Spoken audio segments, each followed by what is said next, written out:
It's the only thing that gets you in trouble is your nafs. And so the Muslims were very serious about doing work on themselves. Now they're serious about doing work on everybody but themselves.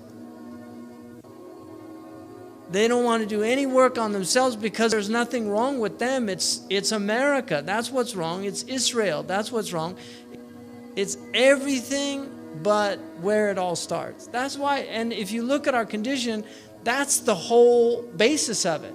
The Prophet ﷺ, he began by emptying them out. He made them vessels for the truth. But first he had to empty them out. Like, people don't want to do this anymore. We're like, Jalaluddin Rumi tells a story about the barber. They used to do tattoos. So you go to the barber, you get your hair cut, you get a tattoo. Like now in America, right? And so he goes to the barber and he tells him, I want a tattoo. He said, well, what do you want? He said, I want a lion. People wonder why everybody's getting tattoos now. Tattoos are about the ego. Descartes said, I think, therefore I am. Now they say, I ink, therefore I am. That it's a way of letting people know I'm different. I'm special. I've got this butterfly on my back. You don't have one of those, right? And then they get more and more. And they can't stop because it's not working. You just keep trying to make it work. So he wants a lion because he wants to feel like a lion. So put a lion on my back.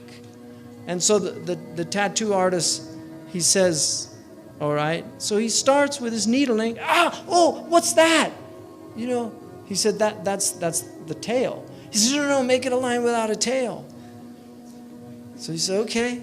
So then he starts again. What's that? He said, that's the ear. He said, no, make a lion without ears. He said, okay. And then he starts again. What's that? He said, that's the mane. No, make it a lion without a mane.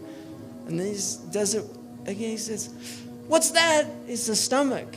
He said, no, I don't want a stomach on the lion. He said, listen, even God didn't make a lion like this. I can't do anything for you.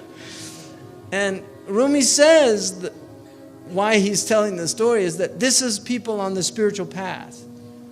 He says they want without any work. They don't want the pain of sacrifice, of work. They want the finished product just there for everybody to see, but they don't want to do any of the work to get there. So historically, Muslims, I think what we tend to forget about our religion is this religion is actually about getting close to Allah subhanahu wa ta'ala. That's the point of it. It's literally to get close to Allah. And not only to get close to Allah, but to experience the divine in our lives, to actually experience the presence of the divine. That we're in a world that has angelic beings, demonic beings, and we share this space. There's angels that come with believers, and there's shayateen that come with the people of foulness and misdeeds. So